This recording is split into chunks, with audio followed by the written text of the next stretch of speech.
The legislative chamber of Oli Majlis reviewed a draft law to impose fines on people who involve children in illegal religious education.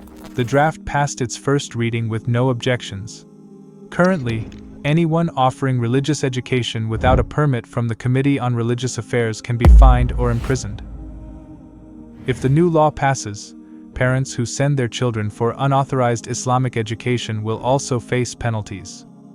If the amendments are approved, Article 47 of the Administrative Code will be updated to penalize parents or guardians who illegally involve their children in religious education. Fines would range from 3.4 million to 5.1 million Uzbek soms, $270 to $404. Repeat offenders could face fines of $670 or up to 15 days in jail. The diplomat reported an increase in secret religious classrooms, known as hujras, across Uzbekistan. Parents, eager for their children to receive Islamic education, unavailable during Soviet rule or under the first president, Islam Karimov, send their children to these schools. Many hujra teachers lack formal religious education and official licenses.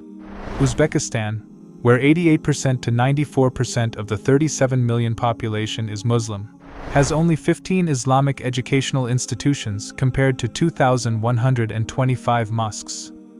These institutions, run by the Muslim Board of Uzbekistan, include 3 higher education and 10 secondary education institutions, 2 of which are for girls.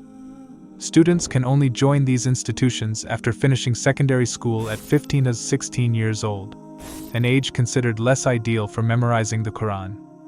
Admission is highly competitive due to limited seats. Studying Islam abroad is also difficult. It's expensive, and many students can only go abroad after turning 18. Since 2021, Egypt's Al-Azhar University requires a recommendation from the Committee on Religious Affairs for Uzbek students. This was to prevent misuse of student visas. A similar system exists for studying in Saudi Arabia and other countries. Recommendations are only given to those 18 or older, as secondary education is mandatory in Uzbekistan. Public and religious scholars have asked to lift the ban on private religious education, but these requests have been denied. In 2021, the Committee on Religious Affairs stated there is no urgent need for private religious education, noting that many parents just want their children to understand basic Islamic practices. The committee argued that there are already enough opportunities, including short Quran courses, call centers, and e-platforms for Islamic inquiries. The committee also said that including Islamic classes in state schools would require extending the same opportunities to all registered faiths in Uzbekistan, potentially causing misunderstandings and tensions in the mostly Muslim country.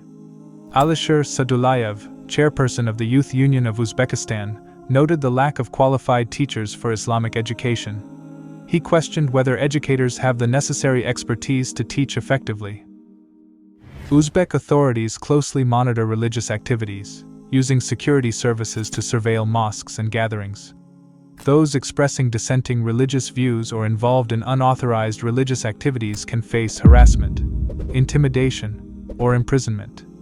The government also runs campaigns promoting secular values, portraying religion as a potential source of extremism. This has led to the stigmatization of devout Muslims, especially those who wear the hijab or follow traditional prayer routines.